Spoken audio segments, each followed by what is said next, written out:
नमस्कार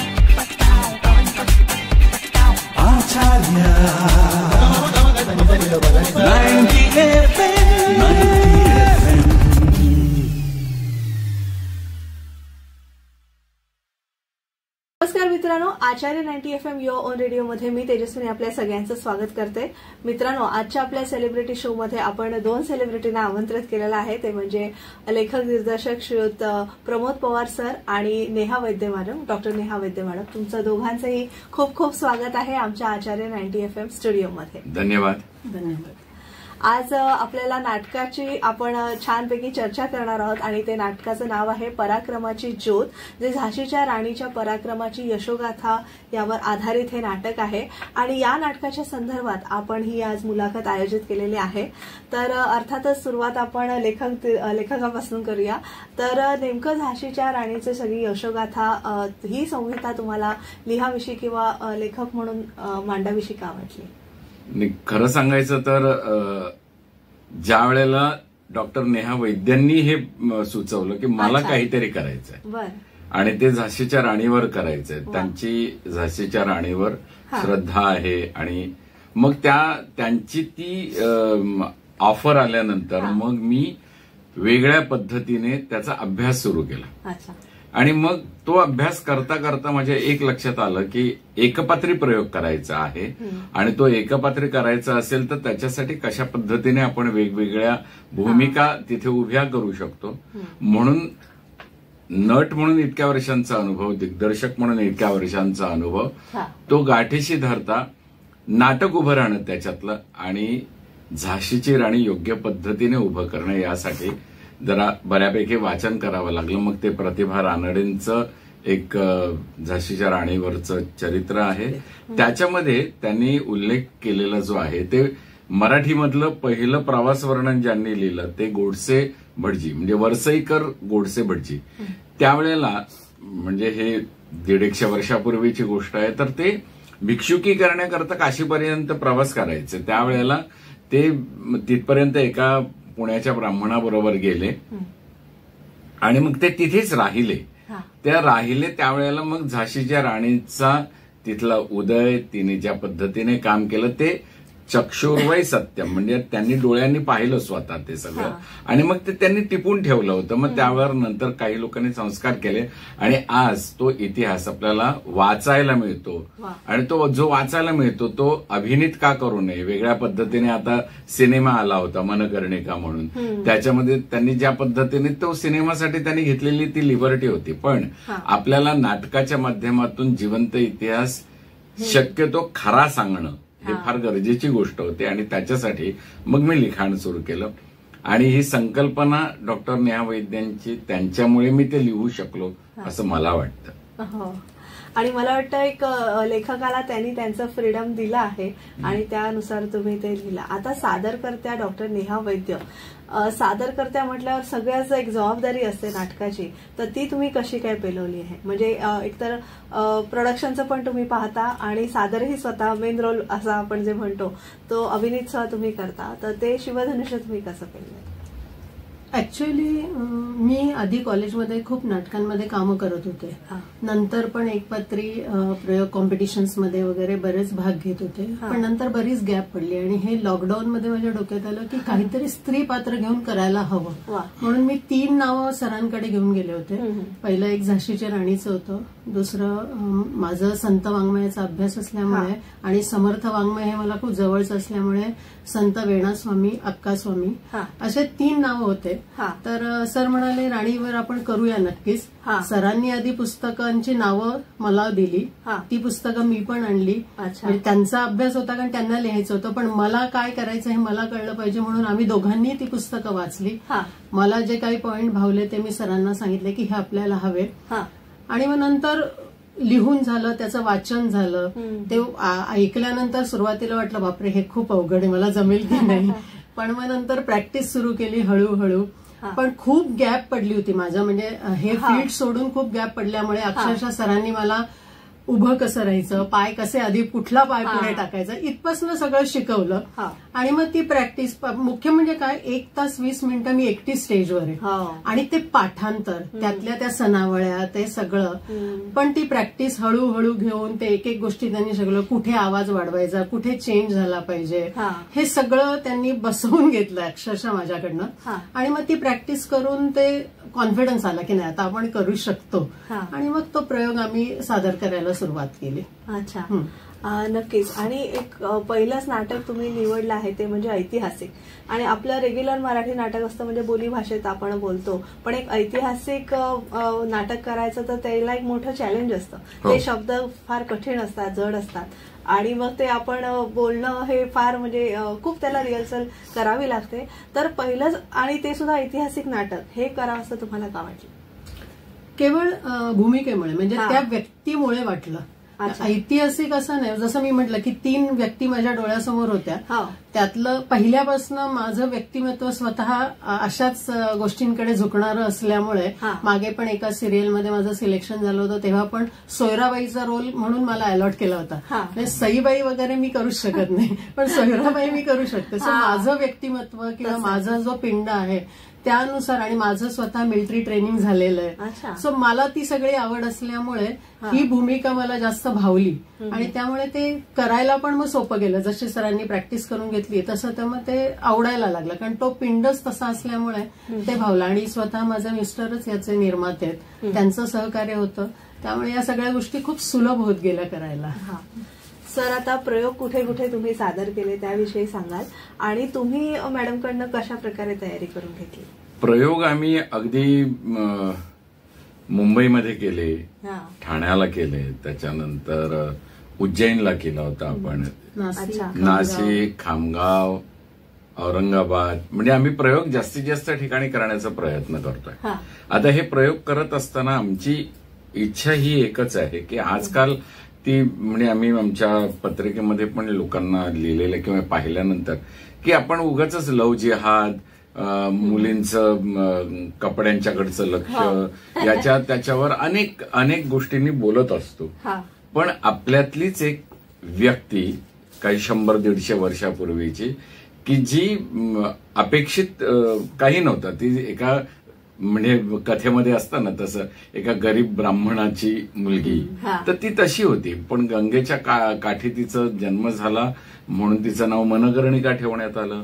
मग नंतर ती पुढे हळूहळू तिची अंगभूत एक वृत्ती होती लढण्याची किंवा काहीतरी शिकण्याची. ती कशी शिकत गेली, तिने स्वतःला कसं घडवलं, आणि हे घडवणं नुसतं मनाच्या इच्छेवरच असतं की मला हे करायचंय. जसं नेहा वैद्यांना ती भूमिका करायची होती म्हणून त्या मागे लागल्या आणि ते करून घेतलं, तसं या आत्ताच्या मुलींच्या समोर तो आदर्श ठेवणं गरजेचं आहे असं मला वाटायला लागलं. कारण काय होतं की तुम्ही हे करू नका, तुम्ही ते करू नका असं म्हणण्यापेक्षा यांनी काय काय केलंय ते बघा, त्याच्यापासून काही एखादी स्फूर्ती घेता आली तर ती घ्या.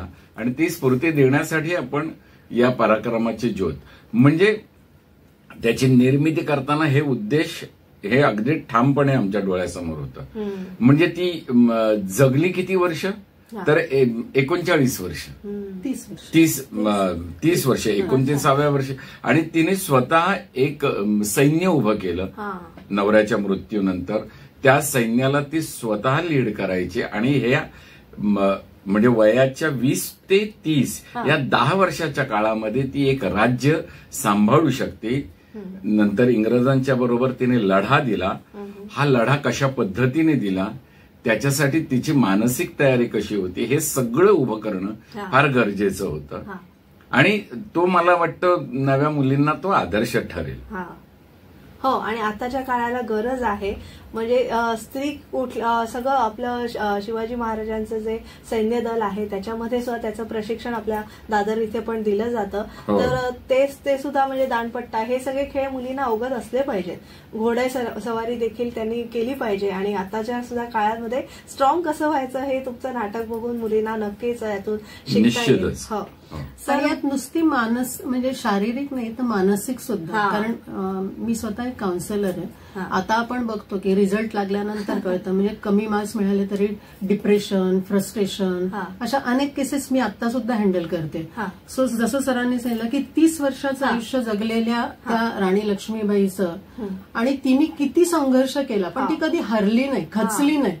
तर आम्हाला हे विद्यार्थ्यांना हेच खरं म्हणजे आमचं उद्देश तोच आहे नाटक करण्यामागचा दुसरा एक, की मुलांना यातनं काहीतरी मोटिवेशन मिळावं. मुलांना आता जे आपण बघतोय सध्याचं जे चाललेलं आहे जगामध्ये, त्यातनं ह्या म्हणजे हे नाटक बघितल्यानंतर काही मुलं जरी प्रेरित झाले तरी आम्ही आमचं म्हणजे ह्या कार्यक्रम करण्याचं उद्दिष्ट सफल झालं असं आम्हाला वाटेल. आणि ते एक उद्दिष्ट डोळ्यासमोर ठेवून आम्ही हे प्रयोग आम्हाला जास्तीत जास्त शाळा कॉलेजेसमध्ये करायचे, की जेणेकरून यांना प्रोत्साहन मिळावं आणि त्यातनं काहीतरी ते शिकून त्याचा फायदा त्यांनी स्वतःच्या आयुष्यात करावा असा आमचा एक उद्देश आहे. नक्कीच. आता रोहिणीताई अट्टंगडी यांनी, ज्येष्ठ अभिनेत्री, यांनी कस्तुरबा यांचं नाटक आपल्यासमोर सादर केलं होतं. तर एवढ्या मोठ्या अभिनेत्रीने आणि बऱ्याचशा अभिनेत्रींनी असं, आता ती फुलराणीमध्ये यांचं खूप छान काम होतं, अशा महिला अभिनेत्रींनी नाटक अत्युच्च पदावर वेगवेगळी नाटकं नेऊन ठेवलेली आहेत. वंदना गुप्तेताई आहेत आपल्याकडे. तर म्हणजे प्रत्येकाचं एक नाव आहे, ती भूमिका आणि समीकरण आहे. तर तुम्हाला हे नाटक करताना चॅलेंजिंग काय होतं किंवा काय वाटलं? हो, नक्कीच. कारण मी काही नावाजलेली ऍक्ट्रेस नाहीये किंवा एक आपल्या मागे फेम असतं तसं माझ्या मागे नाहीये. पण तरी सुद्धा ही भूमिका पेलताना बरेच आमचे प्रयोग झाले. तेव्हा अगदी आम्हाला राजदत्त सर आले होते, बरेच लोकांनी खूप नावाजलं. म्हणजे दादरला प्रयोग करताना झाल्यानंतर राजदत्त सरांनी अक्षरशः त्यांनी माझे पाय धरले. ते म्हणाले, तुमच्याने पाया पडत आहे, मी तुमच्यातल्या राणी लक्ष्मीबाईच्या पाया पडतो. सो इथे आपला सक्सेस म्हणजे माझा नाही, तो राणी लक्ष्मीबाईचा. आणि त्यांनी हेही म्हटलं ना की राणी लक्ष्मीबद्दल आम्ही वाचलं होतं, पण त्याचे इतके कंगोरे होते, इतक्या पद्धतीने संघर्ष केला होता. आपण राणी लक्ष्मीबाई म्हणजे किल्ल्यावरून घोडा फेकला, मुलाला पाठीशी बांधलेलं होतं आणि मैं मेरे झाशी नाही दूंगी, एवढंच आपल्याला माहित आहे. किंवा टिळकांच्या बद्दल जसं मी शेंगा खाल्ल्या नाहीत मी उचलला, किंवा स्वराज्य हा माझा जन्म. पण त्याच्या पलीकडे ते काय होत्या व्यक्ती ते समजून घेणं गरजेचं आहे. आपण वाचन, आपलं संस्कृती संपत आलेली आहे, मग किमान बघा आणि मग त्याच्यापासून काही प्रेरणा घेता आली तर घ्या, असं मला वाटतं. हा मुद्दा जास्त ठासून सांगायला हवा की वाचत नाहीये तर मग बघा तरी. बरोबर. आणि सर, मी आता तुम्हाला असं विचारेन की आता मीडिया, सोशल मीडिया खूपच ऍक्टिव्हेट आहे. म्हणजे OTT प्लॅटफॉर्म आहे आपल्याकडे, चित्रपट चांगले चांगले येत आहेत आणि नाटकही अर्थात चांगली होत आहेत. आणि नाटकामध्ये एक थोडा विनोदाचा ट्रेंड जास्ती, लोकांना थोडं मनोरंजन हवं असतं म्हणून विनोदाचा ट्रेंड जास्ती चालू आहे सध्या. तर मग असं ऐतिहासिक नाटक करताना तुम्हाला काय चॅलेंजेस वाटलं की, किंवा तुम्हाला हे नाटक, परत मी तोच प्रश्न विचारेन की एवढे सगळे प्लॅटफॉर्म असताना मराठी नाटक जगावं म्हणून तुम्ही हा जो प्रयत्न करताय, तर त्याविषयी तुम्हाला सगळ्या प्रसार माध्यमांविषयी काय वाटतं? बदल हे होतच राहणार. लोकांची निवड, आवड हे बदलत राहणार. 2 वर्ष कोविडच्या वेळेला ज्या वेळेला लोक घरी बसलेले होते त्यामुळे त्यांना वेगळ्या पद्धतीची एंटरटेनमेंट आपल्या हातात आली होती. आणि ती छोटा इडियट बॉक्स म्हणूया आपण तो, पण ती मिळत होती, घर बसल्या मिळत होते. आणि मग इतर ताण तणाव घेण्यापेक्षा आपण हसूया, जरा मोकळं होऊया आणि सहकुटुंब काही गोष्टींचा आनंद घेता येत असेल तर ते विनोदी काही गोष्टी अशा आहेत की ज्या तुम्हाला आनंद देतात. पण त्याचबरोबर अशा प्रकारच्या जर सादरीकरणातून कुटुंबाला किंवा बघ कसं, बघ तिने काय केलं या वेळेला, तिने कशा पद्धतीने व्यूहरचना केली, इंग्रजांच्या बरोबर कशा पद्धतीने ती लढली, म्हणजे तिच्या स्वतःच्या महालातून तिला बाहेर काढलं, गावातल्या एका छोट्या वाड्यात तिला जाऊन राहावं लागलं, पण तेच इंग्रज तिच्या पायाशी आले होते नंतर आणि तिने मग तो वाडा पुन्हा घेतला होता आणि त्यांना मदतही केली होती. पण हे संघर्ष जे आहेत ना आपल्या आयुष्यात येणारे, त्याला घाबरून जर आपण बसलो तर आपण प्रगती करू शकणार नाही. मला मार्क्स कमी मिळाले म्हणून मी आता काय करू, कशा पद्धतीने हे करणार आहे, म्हणून आपण जर नर्व्हस झालो तर पुढे जाताच येणार नाही. मग आहे त्या परिस्थितीवर मात करून मला पुढे कसं जाता येईल, त्याचा धडा या पराक्रमाची ज्योत मधून मला असं वाटतं की मुलांना मिळेल.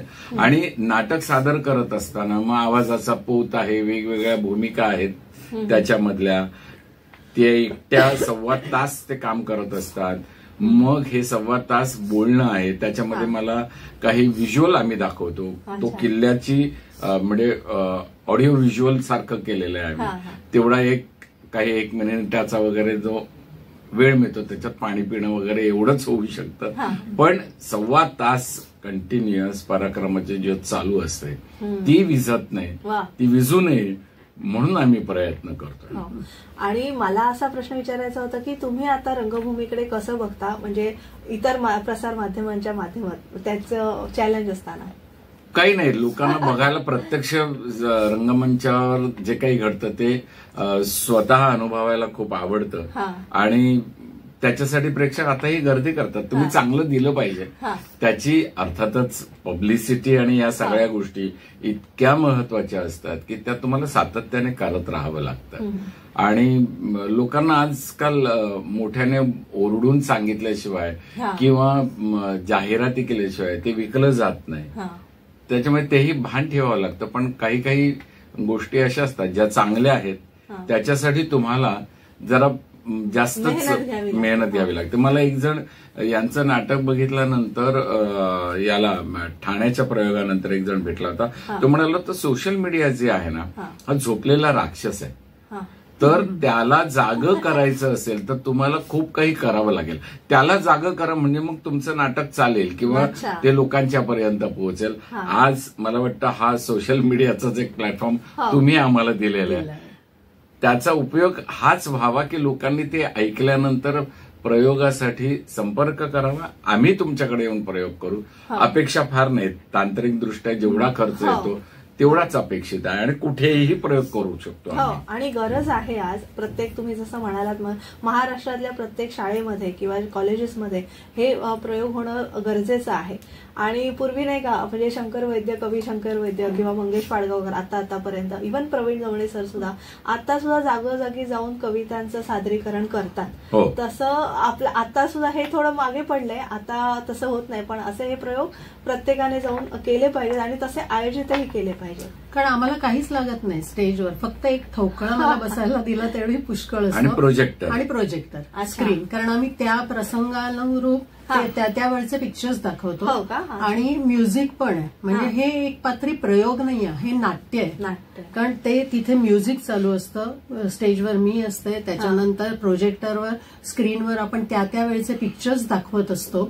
आणि जसं सर म्हणाले की निवेदिका आणि राणी या दोन्ही भूमिका मी करत असल्यामुळे ते म्युझिकमध्ये असतं. 30 सेकंदात जाऊन चेंज करून परत यायचं असतं आणि हे सगळं ते 1 तास 20 मिनिटात सतत चालू असतं.